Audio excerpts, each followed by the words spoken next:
control pill. No prescription, no appointment, no hassle. Aw, can I pet your dog? Yeah, for sure. Aw, what's your name, little guy? His name's Ben. Ben. Aw, he's so cute. I just wanna punt that motherfucker.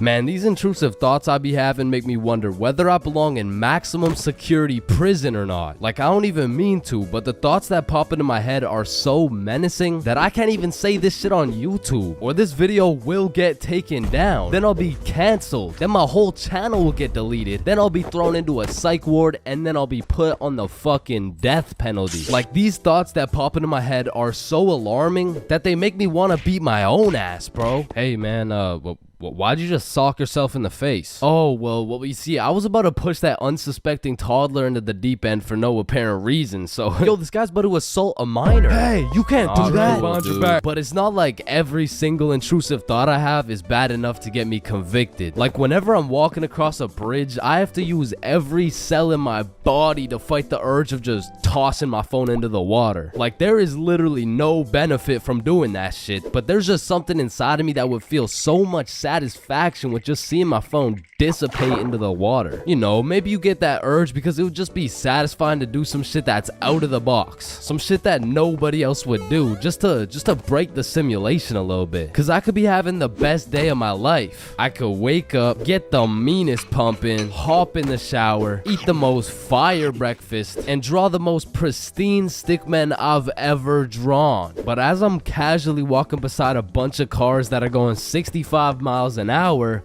I'm still gonna have the urge to just throw myself in front of a car, bro. And it's not even on some emo shit. Like, I want to live, but I also want to dive into some oncoming traffic. But at least I'm not the only one who does this. Like, other people do this. Right? Like, it's normal, right? But half the time an intrusive thought will just be to do some goofy shit. Like, you're just forced to imagine the consequences of what it would look like to start throwing it back on a Tuesday at 2:41 p.m. And every once in a while, you'll just be chilling and you'll witness a motherfucker fall to the intrusive urges. What do you get along the table, bruh? Shit, he let the intrusive thoughts win, man. Now, I don't even know if these count as intrusive thoughts or not, but as a dude, when I'm walking down the street, I'll just be going on with my day chilling. Then all of a sudden I see a car and I'm like, if I don't make it to that tree before this car, I'm gonna die. Aw, shit. Honestly, these kinds of intrusive thoughts are kind of motivating. Like, it's the same thing as having a hype man at the gym, except instead of that positive reinforcement, if you don't get those 3 extra reps, you're gonna die. It's like whenever I'm at the gym hitting those Bulgarian split squats, I be having mental wars with myself. Ooh, that was a good set, man. I think we're done. 5 more reps or you're a bitch. Damn, good shit. All right, I think we can wrap it up. 10 more, pussy. Who the fuck's gonna carry the boats? I told you we should have stopped, bro. 15 more or you like dick. Now that I think about it, there's a good amount of people in prison right now who just succumb to their intrusive thoughts. Cause intrusive thoughts are just like that demon on your shoulder telling you to do the most devious shit possible. And I know there's a bunch of motherfuckers out there who just listen to that little guy. Hey, man, you see that lovely old lady right there? Yeah, you're gonna hit her with a mean right hook. Well, what's in it for me? Nothing. Shit, alright. But to be honest, there is a handful of times where I've let the intrusive thoughts take over. One of the most memorable was way back when I was 5 years old. Me and my older brother were just dicking around, doing some 5-year-old shit. Keep in mind, this story takes place before your boy had even developed consciousness. So I was just a little munchkin doing munchkin shit. Then suddenly, this urge came over me. It was unlike anything I'd ever felt before. It was dark, irresistible, and for no apparent reason, I bit my brother's arm. And this was probably the most satisfied I'd ever felt in my entire life, but it was followed by shame and regret because I had no excuse. Ow, why the fuck did your dumbass just bite me, bro? I felt like it. And one of my lowest IQ moments of all time took place when I was in grade 8. It was goddamn sewing class, bro. And I remember I was having a particularly miserable day, so I was just going through the motions. We were all gathered around this big table with our sewing machines, some fabric, and some scissors. I remember I was working on some shitty little big chungus stuffy. But on this particular day, the sewing machine cable was looking mad thick and juicy. And like I said, I was having a bad day, which is exactly why the intrusive thoughts decided to catch me at my worst. Psst, psst, do it. What? To do what? Oh, you know what to do. You're the one with the scissors in your hand, buddy. How did these even get in my hand? Now cut it. Cut it, Chains. No, why the fuck would I? The wire exploded with smoke and my heart dropped so fast, bro. And everyone around the table just stares me down. And I'm thinking I can somehow cover this shit up like I didn't just take some fucking scissors and snip that shit like an umbilical cord. Maybe I could convince the teacher the cord snipped itself or some shit. But as I look down at the scissors in my hand, there's literally a chunk missing from the scissors. They look like they survived World War II.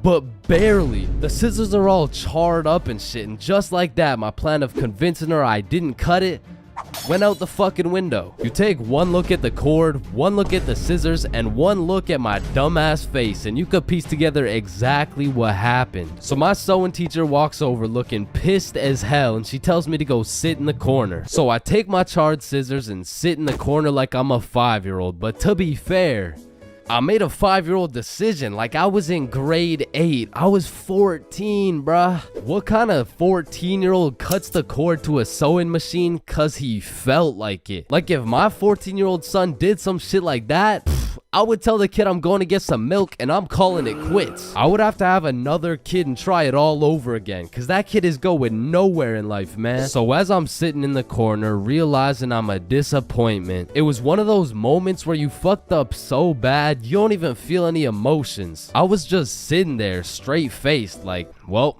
fuck me. It was really one of those moments where you just want to stop existing. So after the class ended, the teacher came over to me and she said, Chains, why the fuck did you cut the cord of the sewing machine? No, Miss Sewingson, you gotta hear me out.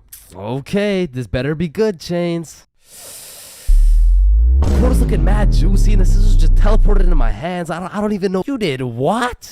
Mom, it was the intrusive thoughts that they told me to do it. Oh, I'm about to intrude that ass. The fuck? Man, way back when, there was a time when you couldn't catch anyone under the age of 30 chiefing a vape. Until one day at Vaporizer Laboratories, they were cooking up and made a flavor that would change the game forever. Cotton candy. Now this revolutionary flavor forced these grown-ass 30-year-old men to take a good look in the mirror and ask themselves, damn, what do I look like as a grown-ass man sucking on this goddamn cotton candy stick? So they do what any responsible adult would do. They give it to their children. I mean, shit, kids love cotton candy. All of a sudden, business is booming for Vaporizer Laboratories, so they start cooking up even harder. Boom, Sour Patch Kids juice. Boom, applesauce juice. And boom, baby food juice. These babies will be sucking that shit like a soother. Kids' first words will be looking like, yo. Oh my god, honey, Jackson's gonna say his first words. Yeah. Oh, let's hear it. Yo. Yo, Pops, well, let me bum a hit off that 50 Nick Guava Ice, G. Yo, just wait till they drop that breast milk flavor, bro. Shit, these newborn babies won't even know what hit them. They'll be returning customers for life, which will probably be like 12 years max. Now, the reason I say all this is to let you know that vaping not only intruded my high school years, but also my years in middle school. I was first introduced to these bad boys at the ripe age of 13. And with a little bit of that good old peer pressure, I folded, bro. Like, what was I supposed to do, bro? Like not take the hit? No, I probably should not have taken the hit. But from that point on, I started doing a little dabbling, you know. I mean, as a 13-year-old, there's only one answer to someone asking, yo, dude, you want to try a hit of this blueberry guacamole milkshake ice flavor, dude? And that answer is abso-fucking-lutely, dude. And I was never a fiend or anything, but I will say, I popped a few ghosts and blown a few O's back in my day, but it had never gotten to the point of me owning a vape. Until one day. This story takes place way back in grade 7. Me and the boys were posted in science class dissecting cowballs or some shit when Mr. Principal burst through the door like, Is Tessa here? Yeah, she's right there. and I look at Tessa and she just tosses her vape over to her homie Kate. And I seen that shit clear as day, but Mr. Principal's old ass must have forgot to wear his contacts or something. Cause he runs a quick pat down on Tessa looking for said vape, but sure enough, he doesn't find it. Miss Rhodes told me you were vaping in her class. Is this true? No, I would never. Okay. And then the bell rang and everybody knew what that meant. It was nut break. Now I don't know who the fuck decided to name our recess nut break, but I will say most of the students understood that that shit was short for nutrition break. However, some kids took it a little too literally. Weird ass school, man. But this specific nut break, you best believe me and the boys weren't busting nuts or eating nutritional foods because Billy had something else on his mind. Yo, who's got you smiling like that? Who, me? Nah. It's nobody. Yo, wait, you got a crush on Tessa? What? Tessa? Me? Yeah. Yeah, I got a crush on, yeah. Oh, shit, go talk to her, bro. Talk to her. No. Bro, it's simple. She's new to the school. She's probably looking for some friends, so just walk over and introduce yourself. You're right. I'm just gonna do it. Yes, sir. Hey, did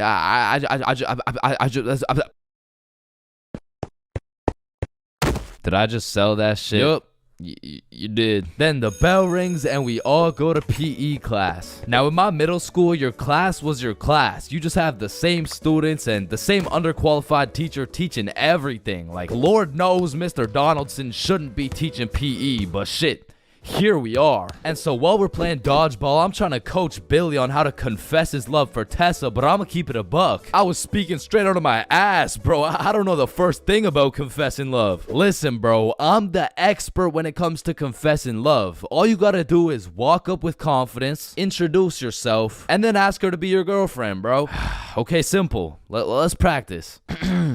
Hey, Vanessa. My name's Billy, and do you want to be my girlfriend? Damn. And after the proper training, by the time lunch came around, Billy was prepared to do what had to be.